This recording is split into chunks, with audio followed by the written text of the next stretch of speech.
30 فاز بثقة جعلته يتقلد مسؤولية رئاسة الوزراء ويبرهن للجميع عن قدرته على تحقيق إرادة المواطن ومصلحة الوطن. في 9 أشهر أنجز الصادق المهدي الكثير. طاف الجنوب، دفع مجهودات لجنة ال12، عقد مؤتمر جميع الأحزاب السودانية، حرك لجنة الدستور الدائم فكادت تنتهي مهمتها، أدخل لأول مرة الميزانية المقيدة للصرف الحكومي، بدأ مشروعات الإصلاح الزراعي وكان يتبرع براتبه الشهري لجامعة الخرطوم. قال الأستاذ عز الدين السيد عندما عين السيد الصادق المهدي المرحوم حمزة مرغني وزيرا للمالية، علق البعض بأن الصادق هذا غريب، كيف يعين في هذا المنصب رجلا ليس من حزبه أو طائفته في وزارة المالية؟ نحن ننتمي لكيان مشدود للفكرة القومية. فكرة السودان للسودانيين أصلا فكرة قومية، وكذلك الرمز الذي اتخذناه، فالهلال يرمز للمسلمين والحرب لغير المسلمين، لأنها هي الحرب المقدسة لدى القبائل النيلية. والألوان الثلاثة في علمنا هي ألوان ترمز لأقاليم السودان المختلفة: شرق، غرب، شمال، جنوب، وسط. إذن نحن مشدودون أصلا لفكرة القومية، وسمينا حزبنا حزب الأمة القومي. من هذا المنطلق ليس غريبا أن نتخذ هذا النهج القومي.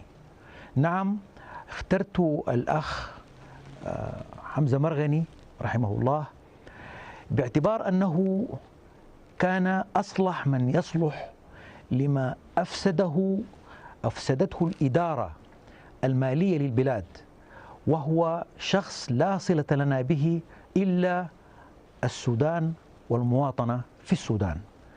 وبنفس المنطق اخترنا لوزارة مخصصة لحزبنا السيد الفريق عبد الماجد حامد خليل، وذلك باعتبار أننا كنا نحتاج لوزير دفاع مؤهل دون الصفة الحزبية.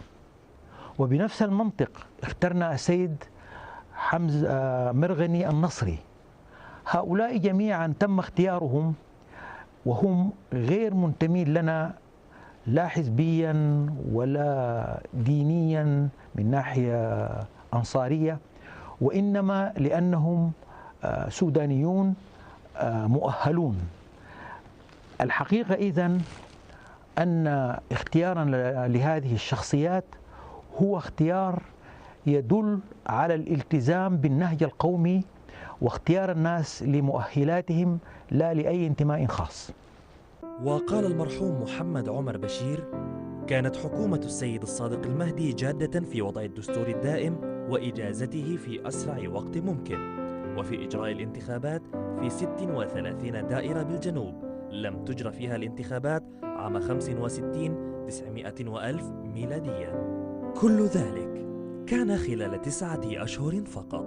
منجزاته ونهجه القومي الصادق وكاريزمته وشعبيته المتصاعدة جمعت ضده تكالبا قويا عوق عمله. وفي 15 من مايو عام 1967 رأى أن حكومته تحتاج لسند من الجمعية لمواصلة سياساتها الطموحة، فطلب من الجمعية التأسيسية تأكيد ثقتها في حكومته. وبرغم التكالب القوي ضدها، إلا أنه فقد صوت الثقة بفارق ضئيل في الأصوات، إذ وقف معه كثيرون من خارج حزبه. وكان الرأي العام المستقل يقف بقوة خلفه. وكتب الكاتب اليساري السيد سيد أحمد نقد الله في صحيفة الرأي العام حينها يقول أن هذه أنجح حكومة في تاريخ السودان.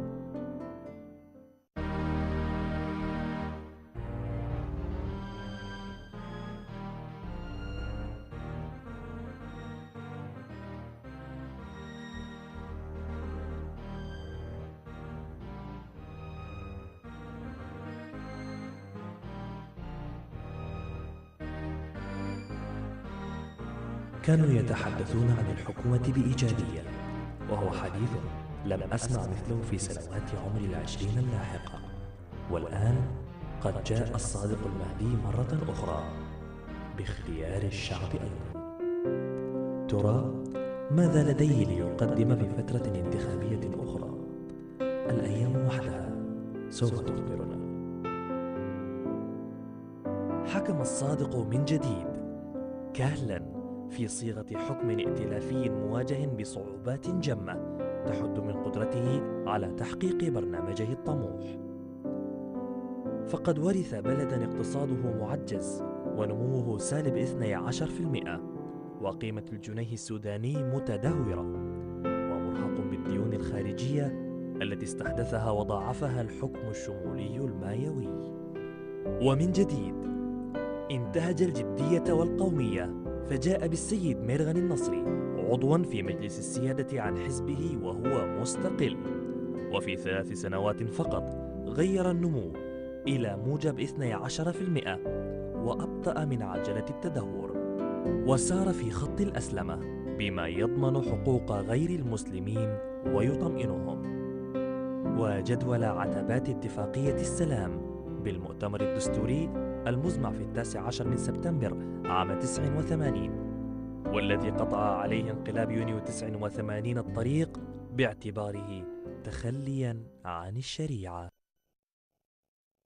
كنا نعتبر أن القضايا الهامة كالتنمية الاقتصادية والأسلمة والسلام والتعليم العالي، هذه القضايا كنا نعتبرها قضايا قومية، ولا يجوز معها أبدا الاستغلال الحزبي أو الانفراد الحزبي. ولذلك عقدنا مؤتمرا قوميا اقتصاديا لعلاج مشاكل البلاد الاقتصادية، والتزمنا بتوصياته. فيما يتعلق بالأسلمة، كنا نعتقد أن المرجعية الإسلامية تلزمنا، نعم، ولكن هذه تفتقر إلى اجتهاد وإلى أناة وإلى تريث حتى نأخذ في الحسبان العصر وموجبات العصر ووجود غير مسلمين يستوون معنا في المواطنة، وعالم كبير وعريض لا بد من التعايش معه. ولذلك كان نهجنا الإسلامي نهجا مدروسا وقوميا، وكان متقدما. بنفس المنطق كان نهجنا نحو السلام، وقد قطعنا في هذا شوطا كبيرا. صحيح أننا واجهنا بعض العثرات في موضوع السلام، ولكن في النهاية هذه العثرات أزيلت، وكنا على وشك أن نعقد اتفاقية سلام في 18 سبتمبر 1989. وضعت أجندتها واتفقنا مع الإخوة في الحركة الشعبية على كل شيء، وكان هناك وقف إطلاق نار ملزم، وكان هناك اتفاق ما سمي شريان الحياة الذي كان قد اتفق عليه كل الأطراف لمد المواطنين بالإغاثات الإنسانية. فهذه كلها كانت جزء من عملية سلام حية منتعشة إلى أن أجهضها نظام أو انقلاب الإنقاذ. فيما يتعلق بقضية الإسلام كذلك، ولكن الإخوة في الجبهة الإسلامية القومية استعجلوا، لأنهم كانوا يريدون استغلال الأسلمة استغلالا حزبيا، وبذلك الإسلام كمؤسسة عقابية والإسلام كأيديولوجية لتبرير السلطة، هذا نهج مرفوض لدينا. والإخوة في الجبهة الإسلامية القومية الذين اندفعوا في هذا الاتجاه عانوا معاناة كبيرة في تطبيقهم الفوقي المبتسر للإسلام، وللأسف الشديد دمروا البلاد باسم تطبيق الشريعة. وكنا ولا زلنا نقول: من لم يقف عند انتهاء قدره تقاصرت عنه طويلات الخطى. إن الترقي إلى العلي